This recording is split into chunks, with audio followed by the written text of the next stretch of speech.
त्वमेव माता च पिता त्वमेव बन्धु च सखा त्वमेव विद्या द्रविडं त्वमेव सर्वं मम देवा। नमस्कार दोस्तों, मैं हूं ममता तिवारी और आप सभी का स्वागत करती हूं मेरे चैनल ममताज वे में। कैसे हैं आप सब, तो ये बताने के लिए कमेंट बॉक्स में हर हर महादेव हमेशा की तरह ज़रूर लिखें। तो चलिए दोस्तों, आज हम इस वीडियो में जानेंगे कल 29 अगस्त को नहाए खाए की पूरी संपूर्ण विधि, सुबह से लेकर व्रत तक हमें कौन कौन से कार्य करने हैं कि हमसे कहीं चूक ना हो जाए, कहीं कोई गलतियां ना हो जाए। वो सारी चीज़ें मैं आपके साथ शेयर करूंगी। व्रत कैसे रखनी है, क्या क्या कार्य करने हैं, सुबह उठकर हमें सबसे पहले क्या करनी है, उसके बाद हमें मतलब नहाए खाए की जितनी विधि है और व्रत तक हर चीज़ मैं आपके साथ शेयर करूंगी। तो आप बने रहिए मेरे साथ मेरे चैनल पर। अगर आपको मेरा वीडियो पसंद आता है तो प्लीज़ आप मेरे चैनल को सब्सक्राइब कर दीजिएगा, बेल आइकन को प्रेस कर दीजिएगा, जिससे मेरे वीडियो के नए नोटिफिकेशन आप सभी के पास सबसे पहले पहुंचे।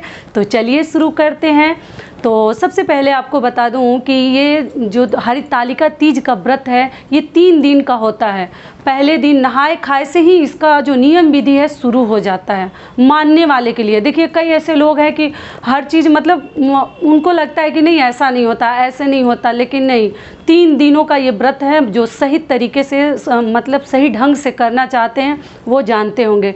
पारण भी उतना ही विधि विधान से करना है, नहाए खाए भी हमें उतना ही विधि विधान से करनी है और व्रत भी उतना ही विधि विधान से रखनी है। तो कल से ही हमारा व्रत जो है 29 अगस्त से ही शुरू हो जाएगा। तो वो चलिए हम शुरू करते हैं। इससे पहले दोस्तों एक चीज़ आप लोग को बताना चाहती हूँ कि देखिए, मैं हर चीज़ के लिए, हर विधि के लिए, पारण के लिए, पूजा विधि सामग्री और भी पीरियड के लिए, गर्भवती महिलाओं के लिए, मतलब कई ऐसे वीडियोज़ मैं अपने चैनल पे डाल चुकी हूँ और हर चीज़ ना बड़े आराम से बताई हूँ कि आप लोगों को समझ में आएगा। लेकिन आप लोग मुझसे ना डबल मेहनत करवाती हैं मेरी बहनें। आप लोग पता नहीं ध्यान से सुनती नहीं है कि क्या बात है।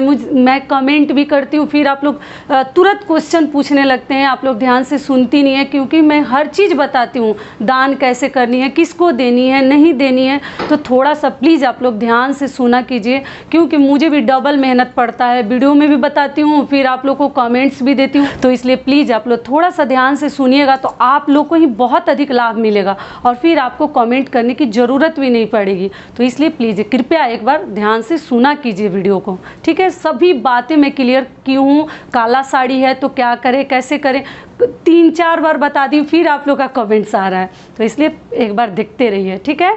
और नोटिफिकेशन नहीं जाता है तो चैनल पे चेकआउट करते रहिएगा। तो चलिए अब नहाए खाए की संपूर्ण विधि हम जान लेते हैं। और बाल कैसे धोएं, कब धोएं। तो सबसे पहले आपको बता दूं कि 30 अगस्त को हम हरितालिका तीज का व्रत रखेंगे। उसके एक दिन पहले 29 अगस्त को नहाए खाए का कार्य हमें करनी है। नियम विधि से पूजा व्रत हमारा शुरू हो जाएगा। तो जिनका मासिक धर्म में है वो भी, या जो नॉर्मल है वो भी, आप लोग मासिक धर्म वाली भी व्रत के दिन आप लोग बाल ना धोएं। आप लोग बोल रहे हैं दीदी मंडे को नहीं धोते हैं, तो मासिक धर्म वाले लोग जो है संडे को ही बाल धो लेंगे तो नियम हो जाएगा। तो फिर आप मंडे को धोएंगे तो आपके ऊपर दोष नहीं लगेगा। और जो नॉर्मल है, बिना मासिक धर्म वाली हैं, वो जो है आप सोमवार को व्रत धो सकती हैं। व्रत में ज़्यादा नहीं लिया जाता है। आप लोग क्या है, मंडे को नहीं धोया जाता है, ठीक है। आप लोग दही लगाकर बाल धो सकती हैं, कहीं कोई दिक्कत नहीं है। समझ में आ गया सारी बातें। तो बाल धो लीजिएगा सोमवार को। और जिनको नहीं अच्छा लग रहा है वो संडे को ही धो लीजिएगा, लेकिन उसी दिन से लहसुन प्याज आपको नहीं खानी है। और आप चाहे तो सोमवार को केवल सिर के ऊपर से नहा सकती हैं, या मंगलवार को भी सिर के ऊपर से नहा सकती हैं। व्रत के दिन पीरियड वाली या बिना पीरियड वाली शैम्पू ना लगाएं, बालों में शैम्पू साबुन ना लगाएं, बिल्कुल सही नहीं होता। क्योंकि ये सुहाग का व्रत है और ये हम अपने पति के लंबी आयु के लिए, दीर्घ आयु के लिए रखते हैं। पूरी बातें क्लियर हो गई नहाने को लेकर। तो नहाने के बाद क्या करना है, सबसे पहले कल आप लोग जैसे सूर्योदय आप लोग सबसे पहले सूर्य उदय से पहले उठ जानी है। ये ना कि सूर्य भगवान निकल गए उसके बाद हम लोग उठ रहे हैं। सूर्य उदय से पहले हमें बिस्तर छोड़ देनी है। व्रत के दिन यही नियम होता है। और उसके बाद आप लोग जो है जिनको बालों में मेहंदी लगानी है, थ्रेडिंग करवानी है, या जो ही अपना करना है, सोमवार को कर लें।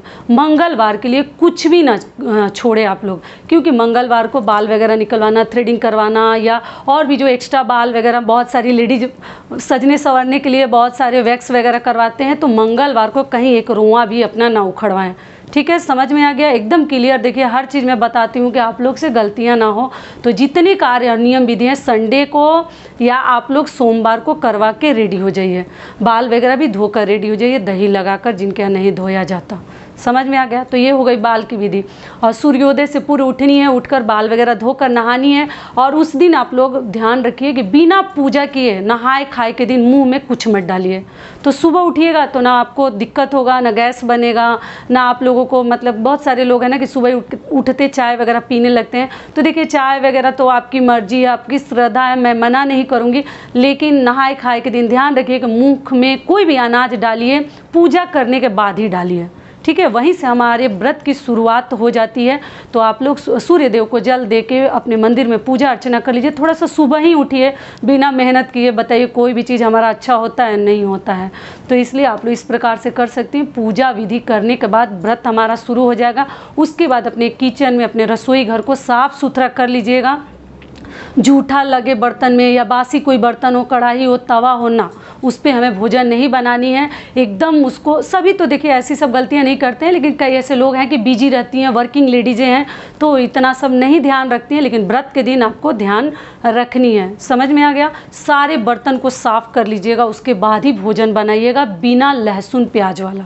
ठीक है, गैस चूल्हे को अच्छे से साफ़ कर लीजिएगा। सारे बर्तन देख लीजिए कहीं जूठा वगैरह तो नहीं है। बहुत सारे लोग तो भोग भी लगाते हैं, लेकिन मैं इतना नहीं कहूँगी। आप बस केवल भोजन बनाएं और जो ही आपको अच्छा लगता है बनाकर खाएं। लहसुन प्याज ना डालें। मसूर की दाल नहीं खाते हैं। मतलब किसी व्रत को करने से पहले छठ पूजा में थोड़ा सा और नियम धर्म से नहाए खाए किया जाता है, लेकिन इसमें आप लोग लहसुन प्याज ना खाएं तो ज़्यादा बेहतर है। बाकी आपके घर का जो नियम है, मैं कैसे रोक सकती हूँ? थोड़ा अपने नियम को भी आप लोग फॉलो कीजिएगा। ठीक है, सारी बातें क्लियर हो गई।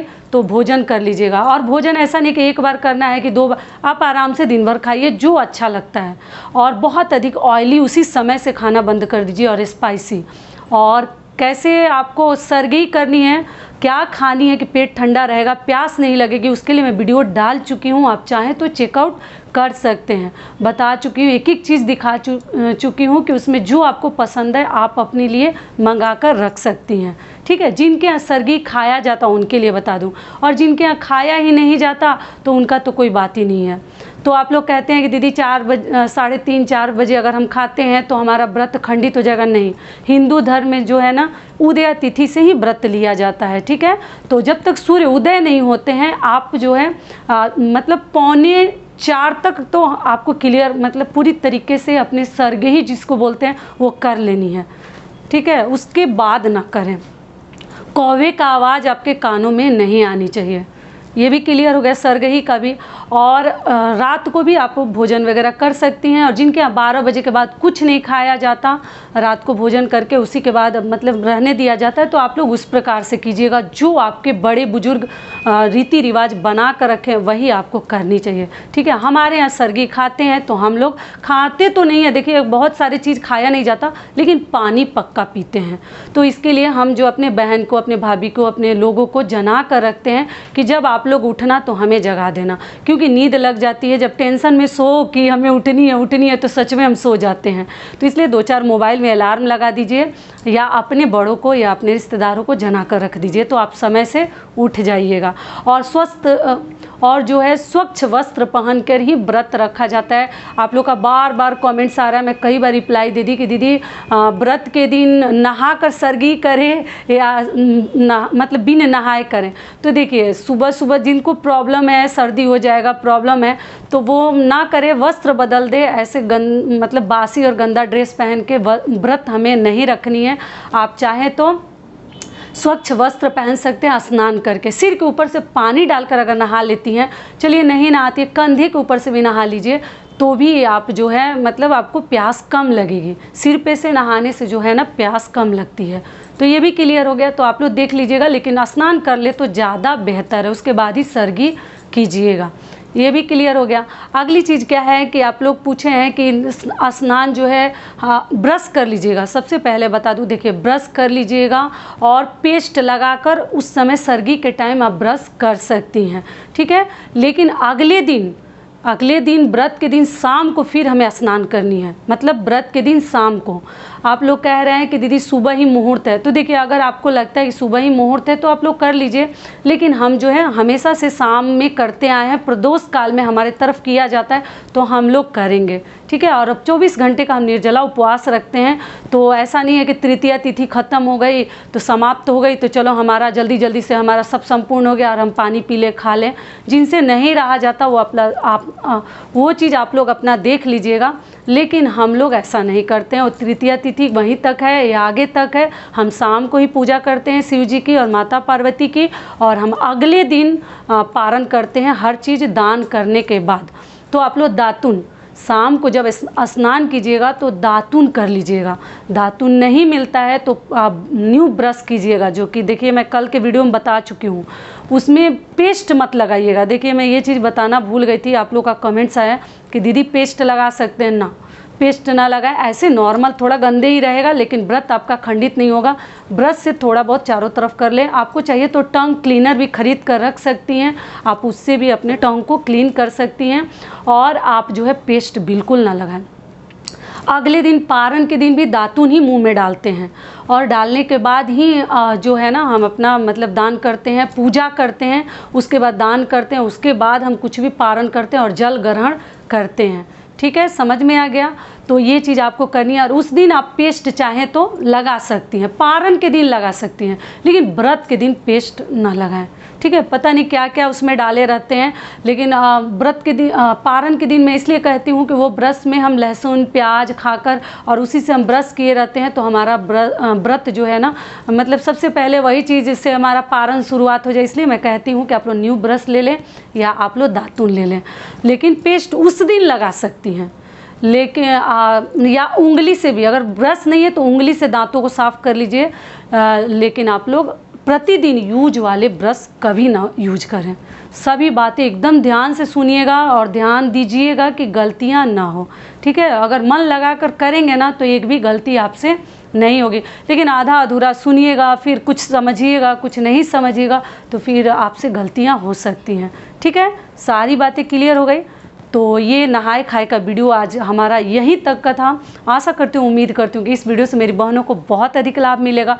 फिर मिलती हूँ एक नए वीडियो में, तब तक के लिए नमस्कार। स्वस्थ रहिए, सुरक्षित रहिए और जहाँ कहीं भी रहिए खूब खुश रहिए। और आप सभी को हरितालिका तीज की ढेरों सारी शुभकामनाएं।